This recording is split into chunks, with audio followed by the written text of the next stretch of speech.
Bismillahirrahmanirrahim. Assalamu alaikum students.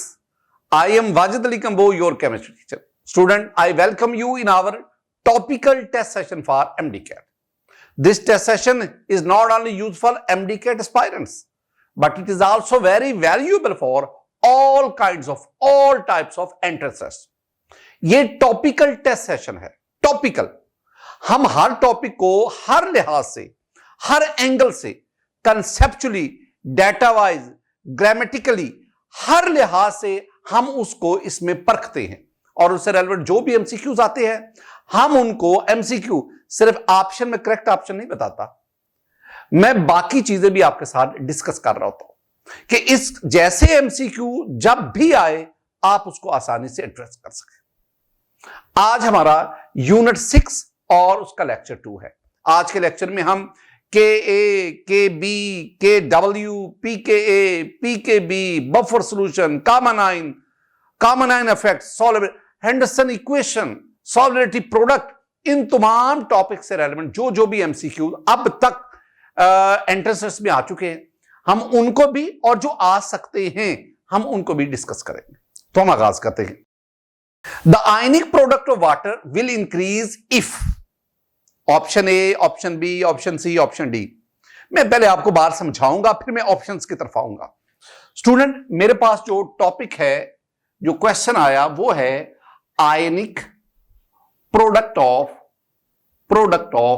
Water. हम इसको KW से रिप्रेजेंट करते हैं. आयनिक product of water, dissociation constant of water, ये भी इसका नाम है. अच्छा, अब ये कैसे डिराइव होता है मैं बहुत तेजी से मूव करूंगा. मेरे पास ये वाटर है.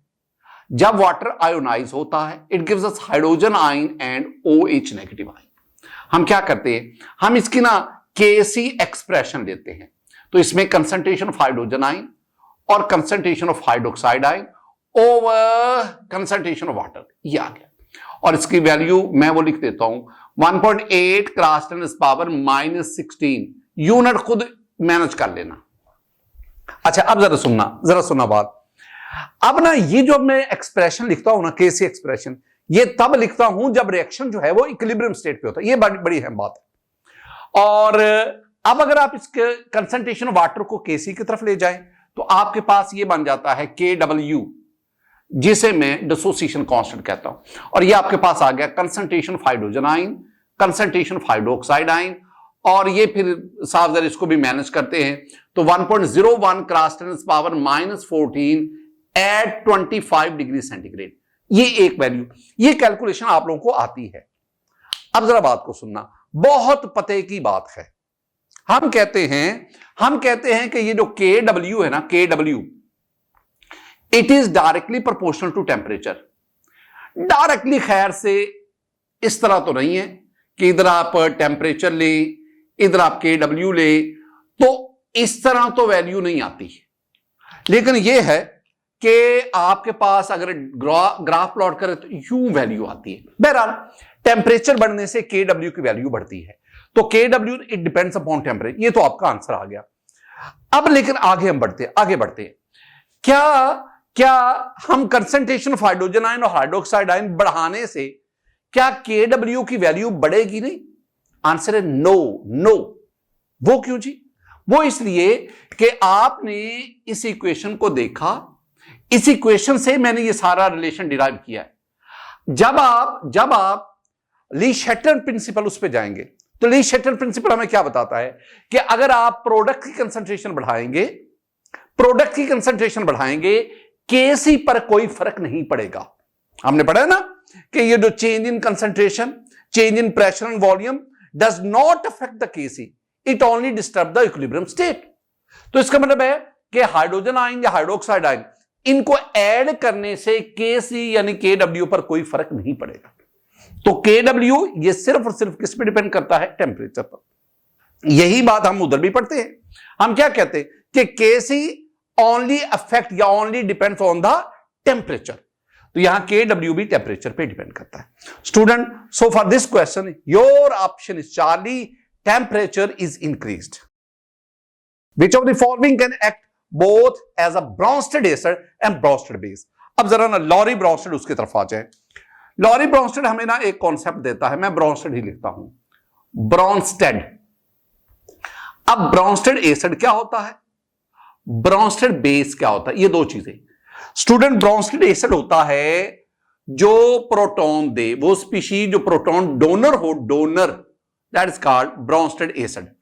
और वो स्पीशीज जो प्रोटॉन, H पॉजिटिव को मैं प्रोटॉन कहता हूं। H पॉजिटिव के 3 नाम है ना, H पॉजिटिव भी हो गया, हाइड्रोजन आयन भी हो गया, प्रोटॉन भी हो गया। तो H पॉजिटिव एक्सेप्टर, ये बुनियादी बात है।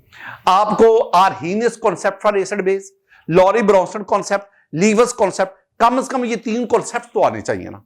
और ये तीनों कॉन्सेप्ट एसिड और बेस को किस बुनियाद पर डिफाइन करते हैं, और इनके एग्जाम्पल भी आपके सेन में होने चाहिए। अब देखो, अब मेरे पास ना, अगर आप में देखो HSO4 है, हाइड्रोजन सल्फेट आयन, HSO4, ये 1- है, हाइड्रोजन सल्फेट आयन। जब ये एक प्रोटॉन लूज करता है, प्रोटॉन देता है, जब इसमें से प्रोटॉन जाएगा तो ये सल्फेट आयन बन जाएगा। अच्छा, इसका मतलब ये हुआ कि ये प्रोटॉन डोनर है और प्रोटॉन देकर, H पॉजिटिव देकर ये सल्फेट आयन में कन्वर्ट हो गया। तो जो प्रोटॉन डोनर होगा वो होगा एसिड। तो सल्फेट आयन के लिहाज से this one is an acid. और दूसरी तरफ आओ, तस्वीर का दूसरा वो क्या है कि जब ये प्रोटॉन एक्सेप्ट करता है, H पॉजिटिव एक्सेप्ट करेगा, it will convert into sulphuric acid. अब ये प्रोटॉन एक्सेप्ट करता है, तो प्रोटॉन एक्सेप्ट करने की वजह से it will act as a base. अब ये तो है ही एसिड, ये तो है ही बेस, अब इसके बारे में क्या है, ये सल्फेट आयन के लिहाज से एसिड है, ये सल्फ्यूरिक एसिड के लिहाज से बेस है। तो वो स्पीशी जो एसिड और बेस दोनों के तौर पर एक्ट करे, that is called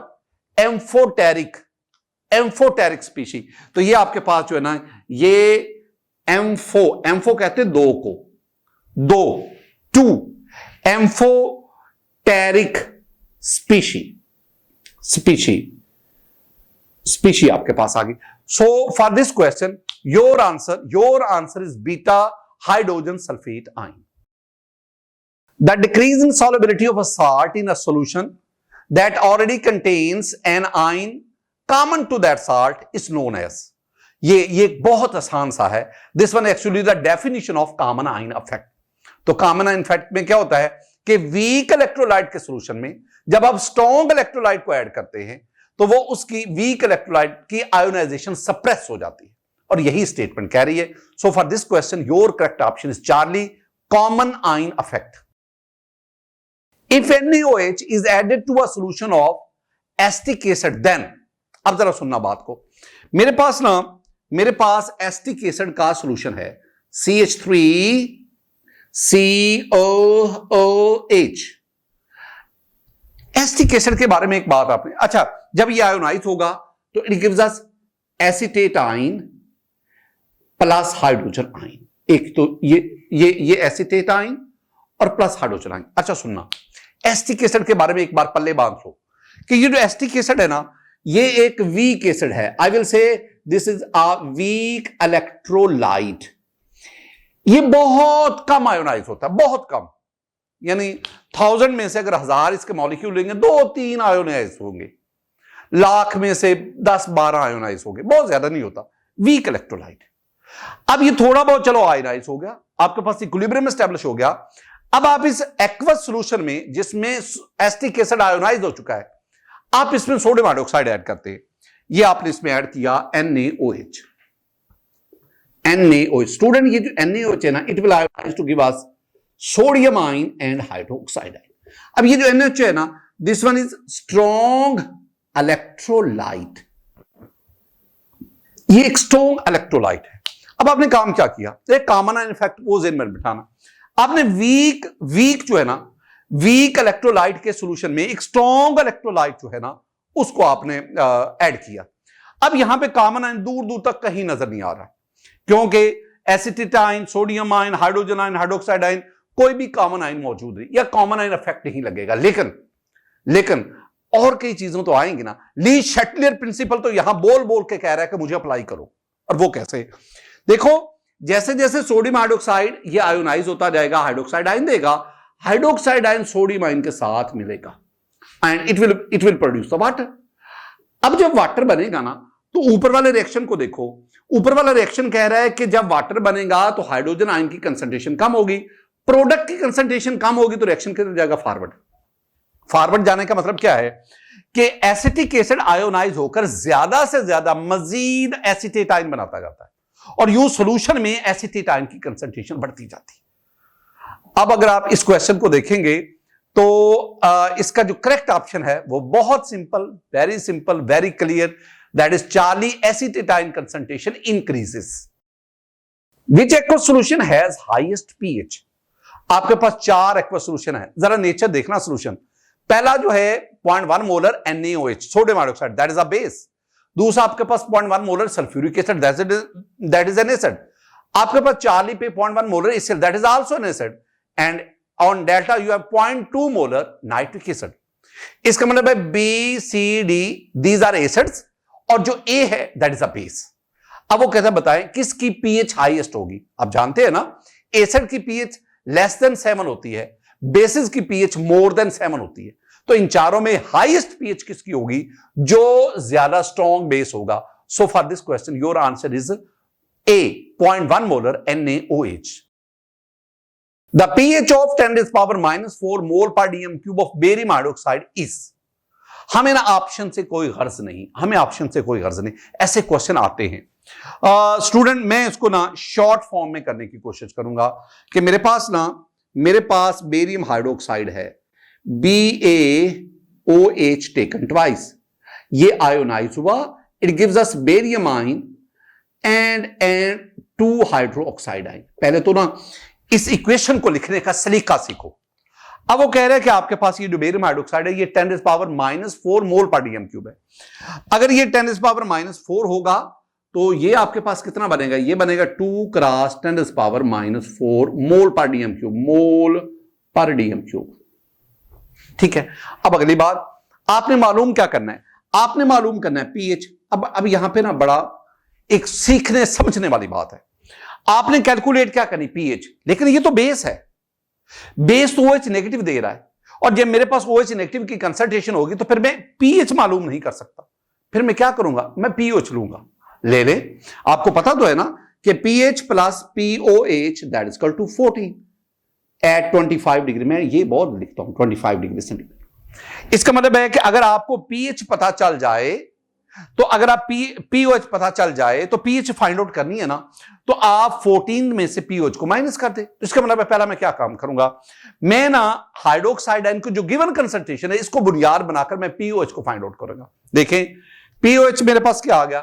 pOH that is equal to minus log concentration of hydroxide ion, और हाइड्रोक्साइड आयन की कंसंट्रेशन क्या है? 2 क्रॉस 10⁻⁻⁴ ये आ गया।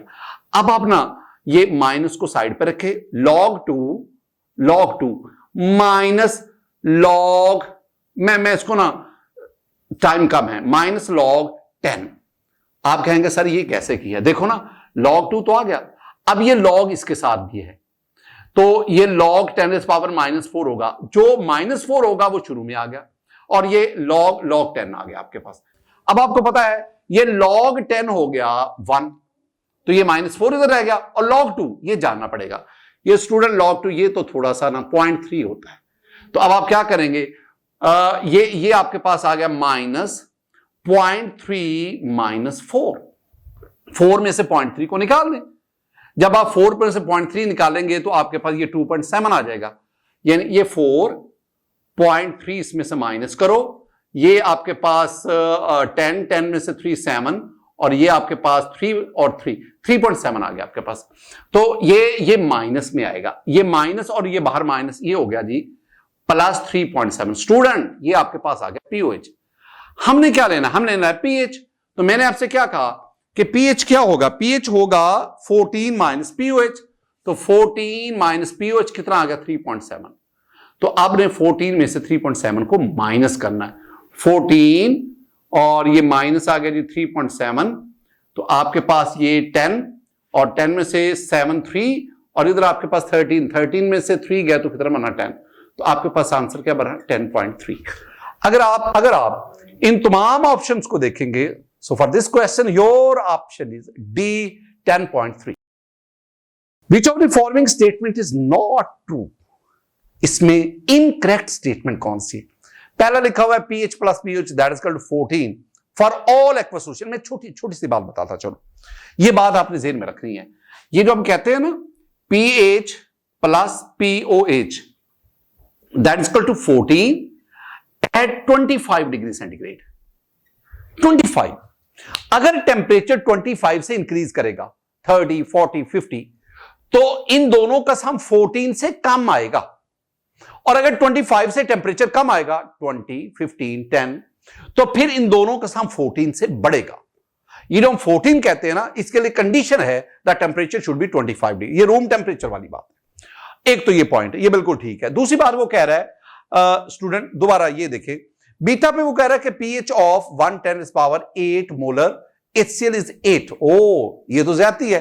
HCl इज एन एसिड, और एसिड की pH कभी भी 7 से ज्यादा नहीं होती, 7 से कम आती है। और यहां वो क्या कह रहा है 8, इसका मतलब है it is not correct. The conjugate base of H2PO4 is HPO4 minus 2. This is a correct. So for this question, your correct option is beta.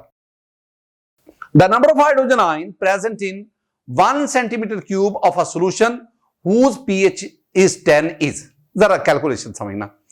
Question क्या पूछा जा रहा है? मैं अक्सर आपसे कहता हूं ना कि अक्सर क्वेश्चन की स्टेटमेंट की आपको समझ ही नहीं आती।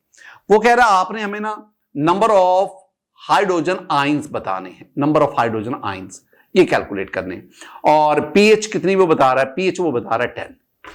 अब पहली बात पीएच 10 के मानी क्या है, इससे क्या मुराद है? पीएच 10 के मीनिंग्स हैं कि हमारे पास जो कंसंट्रेशन ऑफ हाइड्रोजन आयन है ना, कंसंट्रेशन ऑफ हाइड्रोजन आयन वो है 10⁻⁻10 मोल पर डीएम क्यूब।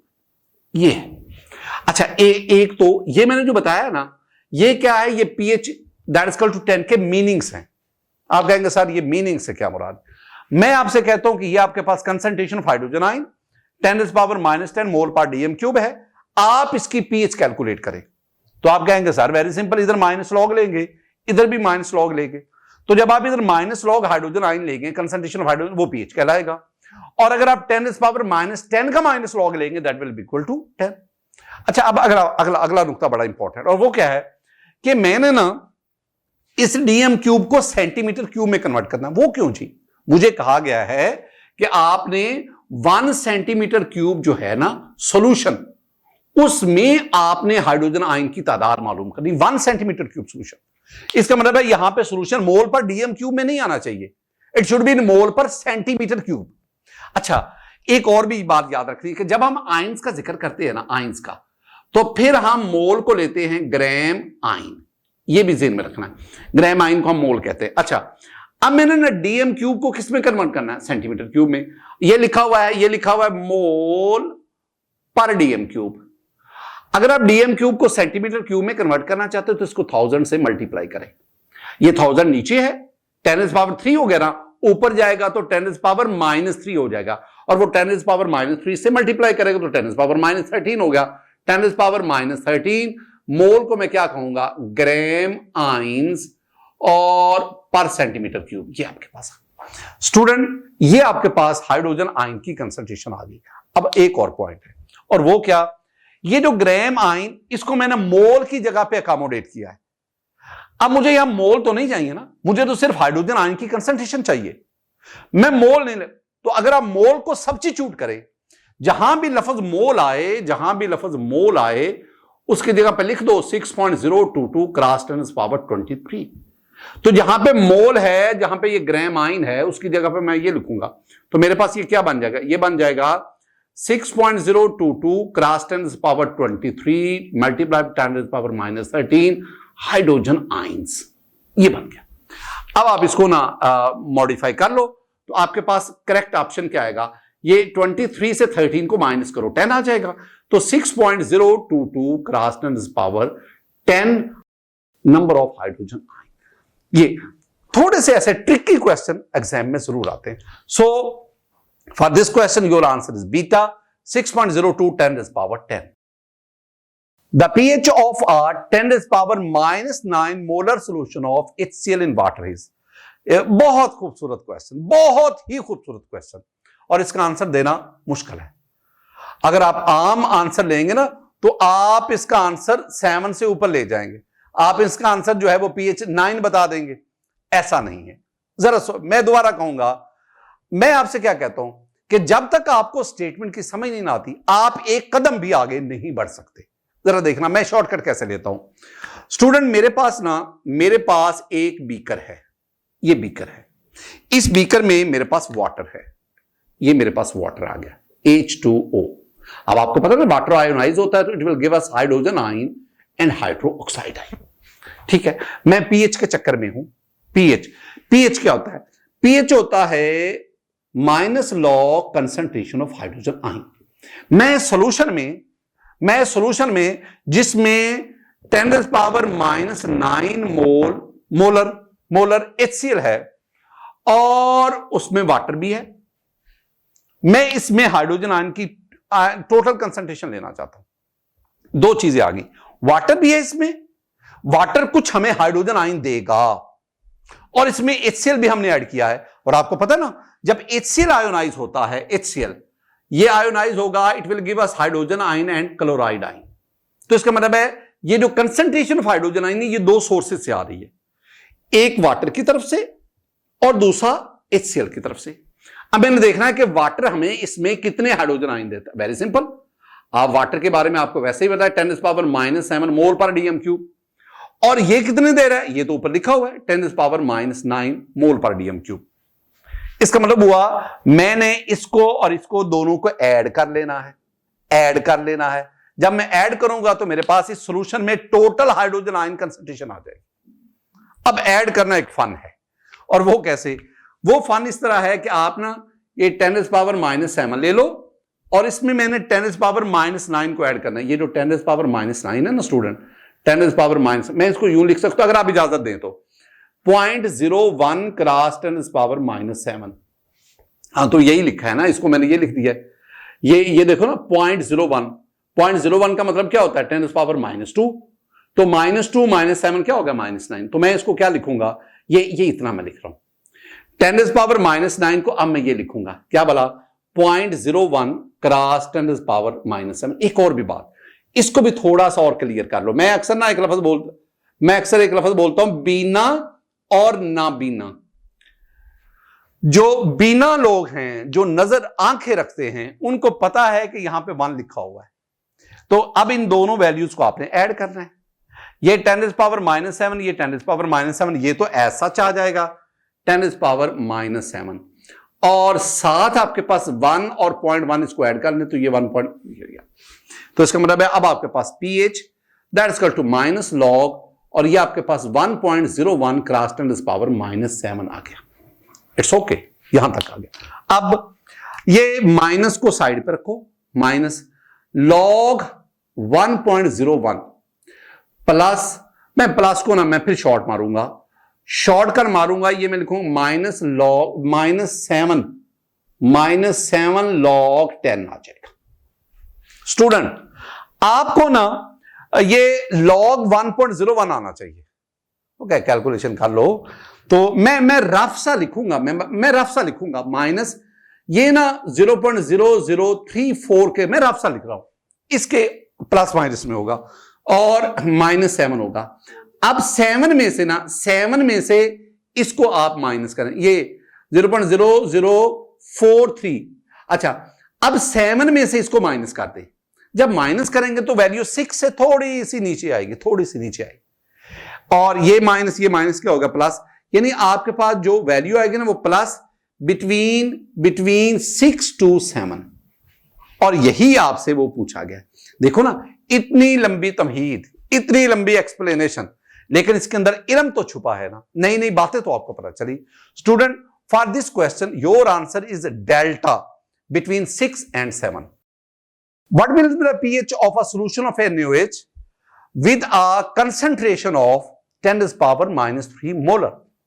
अब दोबारा आसान सा दे रहा है वो आपको NaOH, जो आयोनाइज होगा Na+ बनेगा, OH नेगेटिव बनेगा। ये मैं सिर्फ आपके लिए लिखता हूं, जब आपने एंटी टेस्ट में जाना तो इतना लिखने की क्या जरूरत है, आप तो डायरेक्ट वैल्यू पुट करें ना।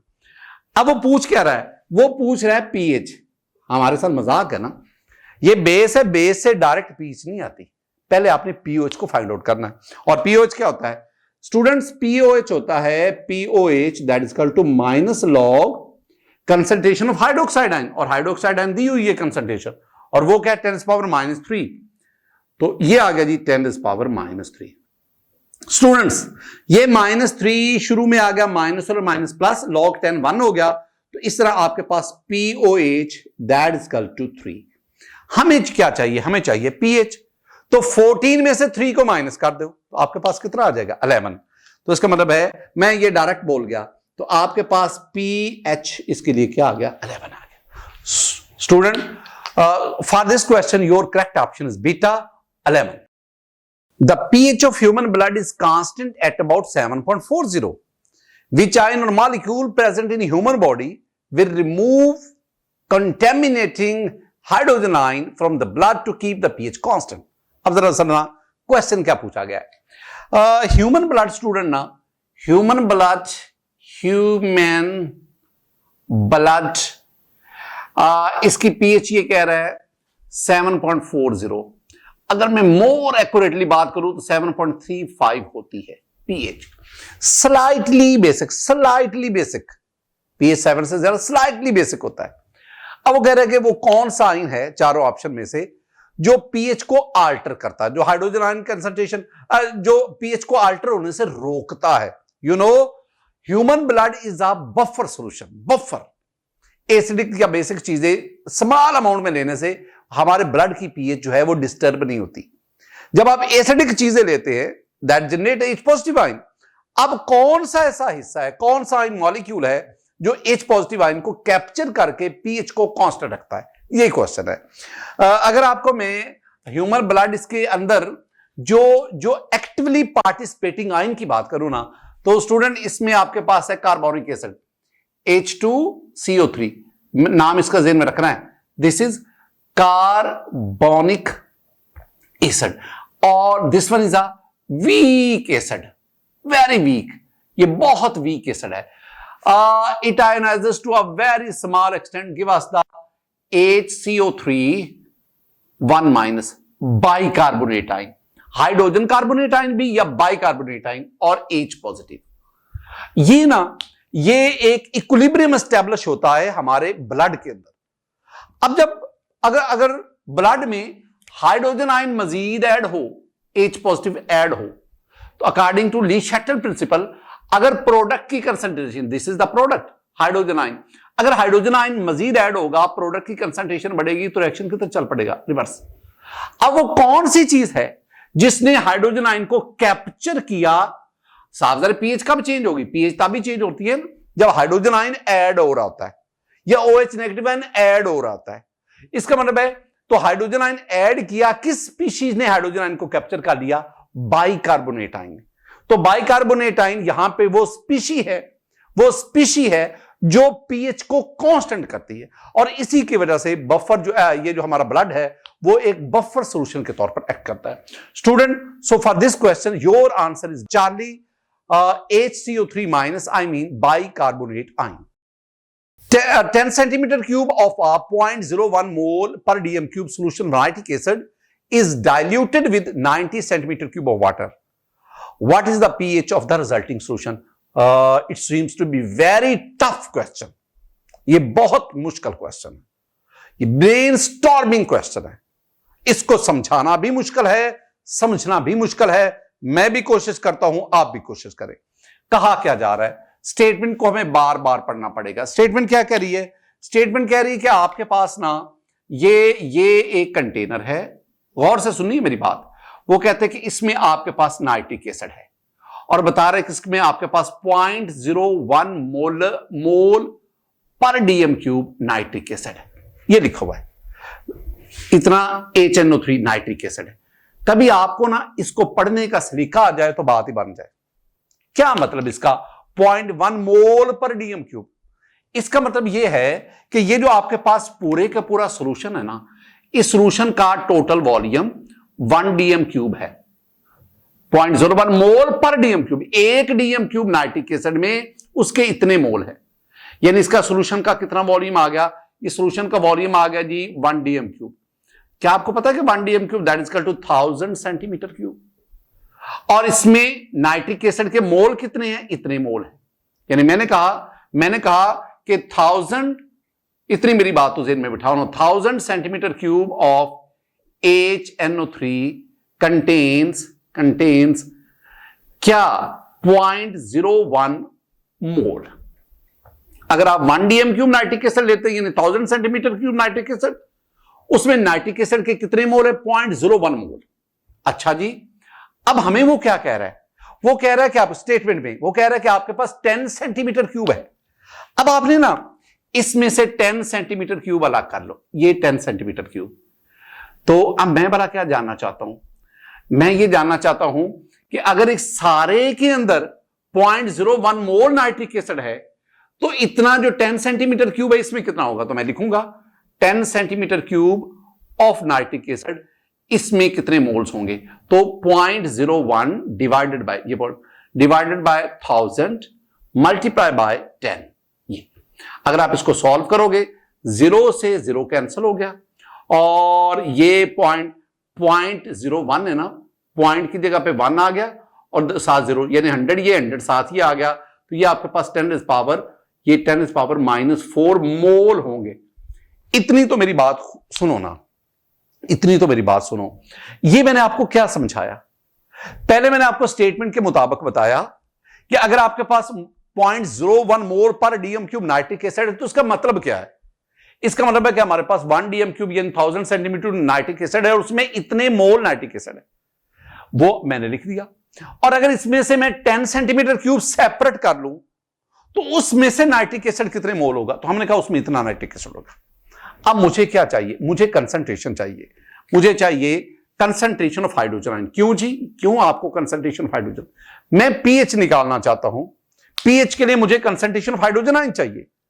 अब कैसे लेंगे? बहुत सिंपल। आपने इसमें अब 10 DM cube 10 centimetre cube 90 centimetre cube water भी डाला है, 90 सेंटीमीटर क्यूब डाइल्यूट किया है। अब इसका टोटल वॉल्यूम कितना हो गया? आपने ये जो 10 सेंटीमीटर क्यूब अलग किया है ना, ये 10 सेंटीमीटर क्यूब, इसमें आपने 90 सेंटीमीटर क्यूब वाटर भी डाल दिया, तो अब इसका टोटल वॉल्यूम कितना हो गया? 100 सेंटीमीटर क्यूब। अब जब आप कंसंट्रेशन की बात करते हैं ना, कंसंट्रेशन होता है मोल पर डीएम क्यूब। ये हो गया मोल पर डीएम क्यूब। और डीएम क्यूब का आपको पता है ना कि अगर मैं कहूं कि डीएम सेंटीमीटर क्यूब को डीएम क्यूब में कन्वर्ट करो, यानी मेरे पास अगर 100 सेंटीमीटर क्यूब है, मैं कहता हूं इसको डीएम, तो आप इसको 1000 पे क्या करोगे? डिवाइड। अब जरा खूबसूरती पे आना।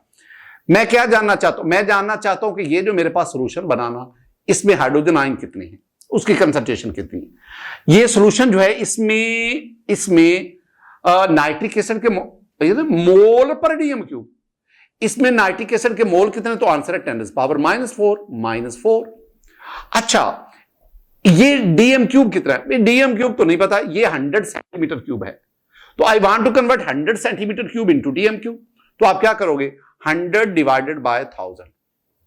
जब इसको सॉल्व करोगे तो स्टूडेंट सॉल्व करो तो आपके पास आंसर आएगा, कर लें इसको सॉल्व, 10⁻³ आंसर आएगा।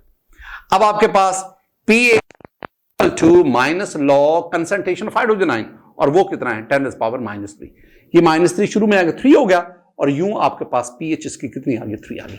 मुश्किल है, लेकिन समझने के लिए तो है ना कहीं आपको अकल और शऊर तो मिलता है। चीजें जो हम कहते हैं सीखने का अमल, वो तो यहां पे, और इल्म की तड़प रखने के लिए, केमिस्ट्री को समझने वाले के लिए ये खूबसूरत चीजें होती है।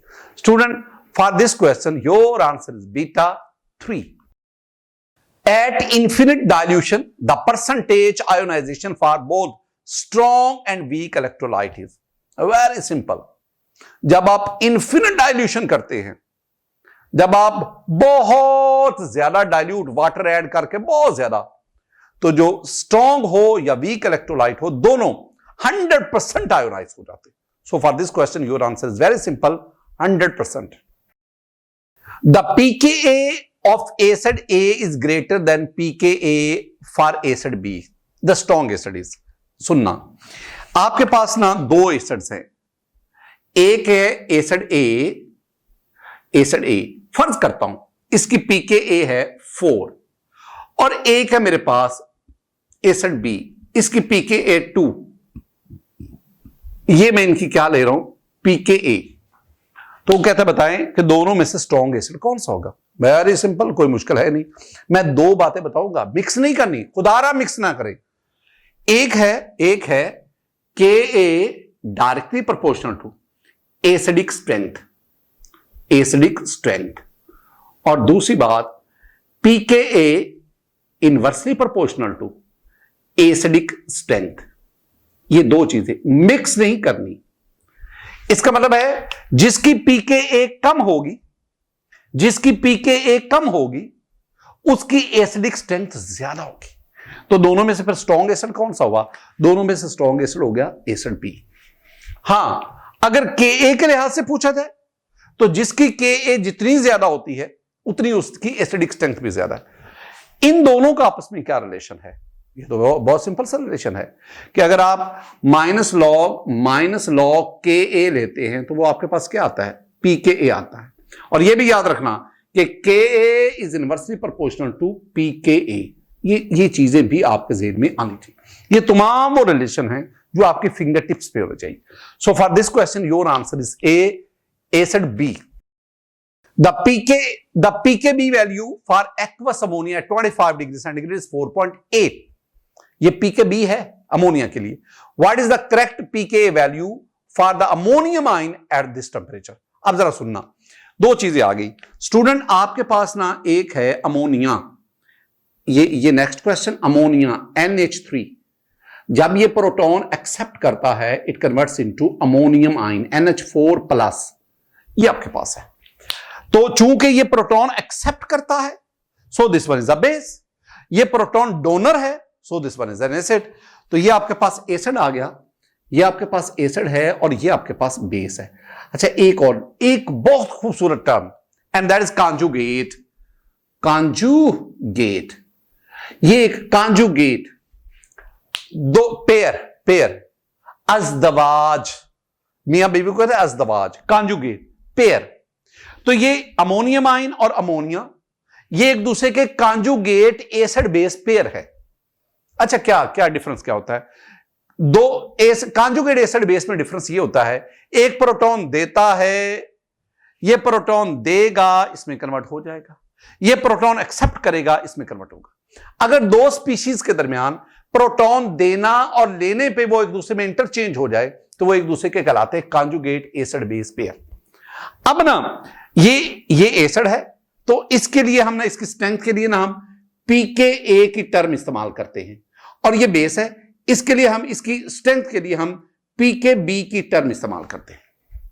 अब आपने एक ज़हन में रखना है कि what is the relationship between pKa and pKb। दोनों में रिलेशन क्या है, very simple relation, pKa plus pKb that is equal to 14 at 25 degree centigrade. अब अगर आप स्टेटमेंट को देखोगे ना तो आपको pKb दिया गया है, ये pKb दिया गया है अमोनिया का 4.8। तो मैं अब क्या करूंगा, मैं अगर pKa जानना चाहता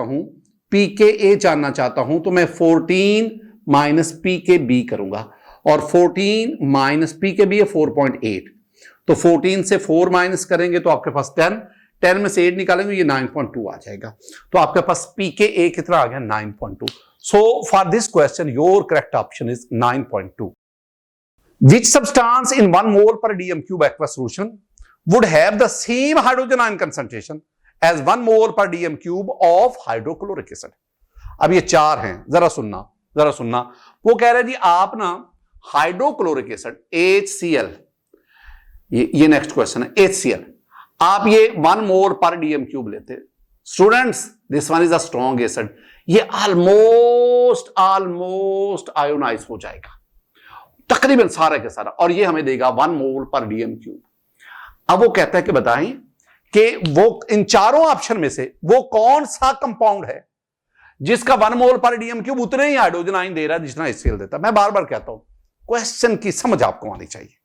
अब इसमें ना ethanoic acid, acetic acid, acetic acid में यहीं पे इसको डिस्कस कर जाता हूं। Acetic acid student, this one is a weak acid, weak acid. ये बहुत कम आयोनाइज होगा, बहुत कम। It will give us the acetate ion along with hydrogen, बहुत कम, वीक है। ये तो स्ट्रॉन्ग है। इसका मतलब अगर इसका आप 1 मोल पर डीएम क्यूब लेंगे तो ये आपको हाइड्रोजन आयन 1 मोल पर डीएम क्यूब नहीं देगा, ये तो बहुत कम आयोनाइज होगा। This is acetic acid, ethanoic acid. दूसरा सोडियम हाइड्रोक्साइड NaOH, उसने कहां पे आपको हाइड्रोजन आयन देना है, उसको तो स्किप करें। Nitric acid HNO3, look at nitric acid HNO3, इसकी एसिडिक स्ट्रेंथ सिर्फ उतनी ही है, दोनों की एसिडिक स्ट्रेंथ करीब करीब है, एक जितनी है। लिहाजा जब ये भी आयोनाइज होगा it give us hydrogen ion plus nitrate ion. इसका मतलब है ये हमें उतने ही हाइड्रोजन आयन देगा जितने HCl देता है। और अगर आप सल्फ्यूरिक एसिड को देखें H2SO4, स्टूडेंट सल्फ्यूरिक एसिड का एक मॉलिक्यूल 2 हाइड्रोजन आयन देता है। अगर ये 1 मोल पर डीएम क्यूब लेंगे तो ये 2 इंटू 1 मोल से आप मल्टीप्लाई कर ले, इसका मतलब है ये डबल हाइड्रोजन आयन देगा। सो for this question your answer is HNO3. So for this question, your correct option is Charlie, nitric acid. According to Lowry-Bronsted acid and base concept, water is option A, a salt, beta, an acid, Charlie, a base, and delta, an amphoteric species. अब जरा इसको देखें, Lowry-Bronsted acid base concept क्या है? वो proton donor, ये lorry याद रखा करें, ये जो Lowry Bronsted acid base concept, acid base concept,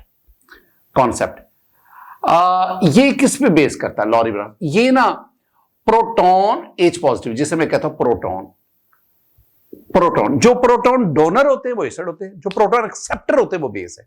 अब व्हाट अबाउट वाटर को देखें, अगर मैं यहां पे H2O लिखता हूं, when it loses a proton, इसने प्रोटॉन दिया minus positive, it converts into OH negative.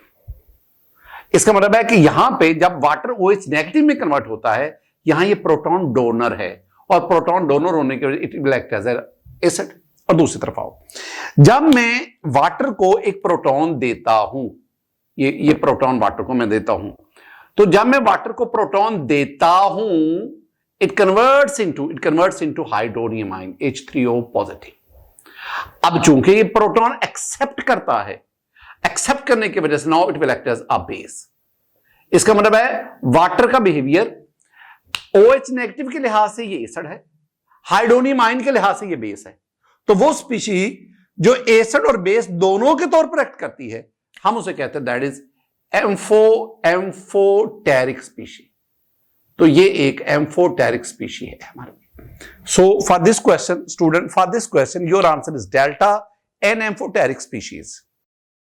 अब basic buffer solution can be prepared by, अब इसमें देखना बेसिक बफर सॉल्यूशन, मैं 2 बातें करूंगा, बेसिक बफर सॉल्यूशन, मैं 2 बातें करूंगा और चीजें आप खुद निकालना कैसे प्रिपेयर करते हैं।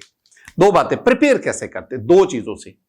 एक आप वीक बेस ले लें, weak base plus salt of it with strong acid, ये स्ट्रॉन्ग एसिड, ये बात जेन में बिठा लो। ये मैं बेसिक बफर की बात कर रहा हूं, week base and salt of it. ये है कैसे प्रिपेयर करते, अल्फाज पे गौर किया करो, ये मैंने बोला प्रिपेयर कैसे करते। और दूसरी बात, ये बेसिक बफर सॉल्यूशन होता क्या है, डेफिनेशन तो बताओ क्या होता है। एक्चुअली जो बेसिक बफर सॉल्यूशन है ये 2 चीजों का मिक्सचर होता है, ये मिक्सचर होता है 2 चीजों का। It is a mixture of number 1 weak base, it's okay, weak base, और number 2 it's conjugate acid. Weak base और उसके कॉन्जुगेट एसिड दोनों के मिक्सचर को हम क्या कहते हैं, that is the basic buffer solution. ये इसकी डेफिनेशन है। बेसिक क्यों कहते हैं, because it's pH is greater than 7, 7 से ज्यादा होती है। इसके लिए हेंडरसन इक्वेशन क्या होती है, बेसिक बफर के लिए हेंडरसन इक्वेशन है POH that is equal to PKB plus log concentration of salts over concentration of base. ये मैंने और फिर आपको इसके एग्जांपल्स भी आने चाहिए। ये मैंने सारी गुफ्तगू कर दी, क्वेश्चन एक मैंने गुफ्तगू और बढ़ा दी। इसी को आप एसिडिक बफर सॉल्यूशन पे ले जाओ, और ये जो मैंने चीजें लिखी है ना, अब आप इनको एसिडिक बफर्स पे अप्लाई करते जाओ। स्टूडेंट, इस क्वेश्चन के लिए जो हम पढ़ रहे हैं ना, इसके लिए beta is the correct option, week base and salt with strong acid. Which of the following is not used of the buffer solution? Option A, buffer solution is used for the calibration of pH meter. हाँ, pH metre की calibration में buffer solution इस्तेमाल होते हैं। हम दो buffers लेते हैं, दो बफर सोल्यूशन, एक जिसकी pH 7 हो, एक जिसकी pH 4 हो, और फिर उसको हम कैलिब्रेट करते हैं और उससे हम फिर एक्यूरेटली pH को डिटरमाइन करते हैं। बीटा पे maintain the pH of human blood. Yes, human blood is a blessing of God. Allah की तरफ से यह नेमत है कि यह बफर सॉल्यूशन की, हम सारा दिन बहुत सारी एसिडिक बेसिक चीजें खाते हैं, लेकिन हमारे ब्लड की पीएच सिग्निफिकेंटली चेंज नहीं होती। यह अल्लाह की नेमत है। और चार्ली पे use to preserve biological specimen. Yes yes.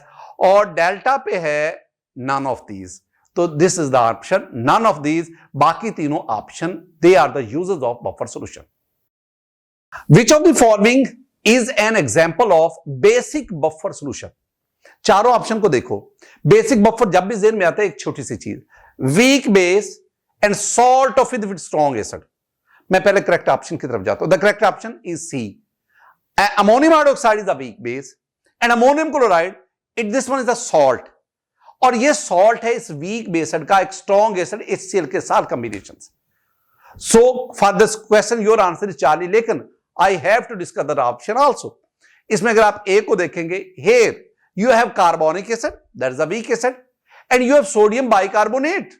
This one is a salt of this weak acid with strong base. So A is an acidic buffer.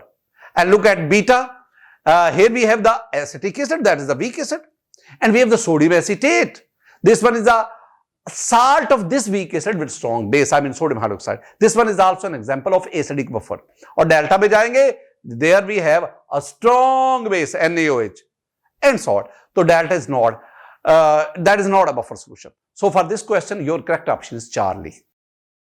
When HCl is passed in saturated solution of NaCl, the solubility of NaCl, सुनना जरा मैं क्या कह रहा हूं। ये जो अब क्वेश्चन है ना, इस क्वेश्चन का स्टूडेंट ताल्लुक है कॉमन आयन अफेक्ट से, अफेक्ट। और ये जो हम गुफ्तगू करने जा रहे हैं ना, ये गुफ्तगू जो हम करने जा रहे हैं, this is actually the purification of sodium chloride.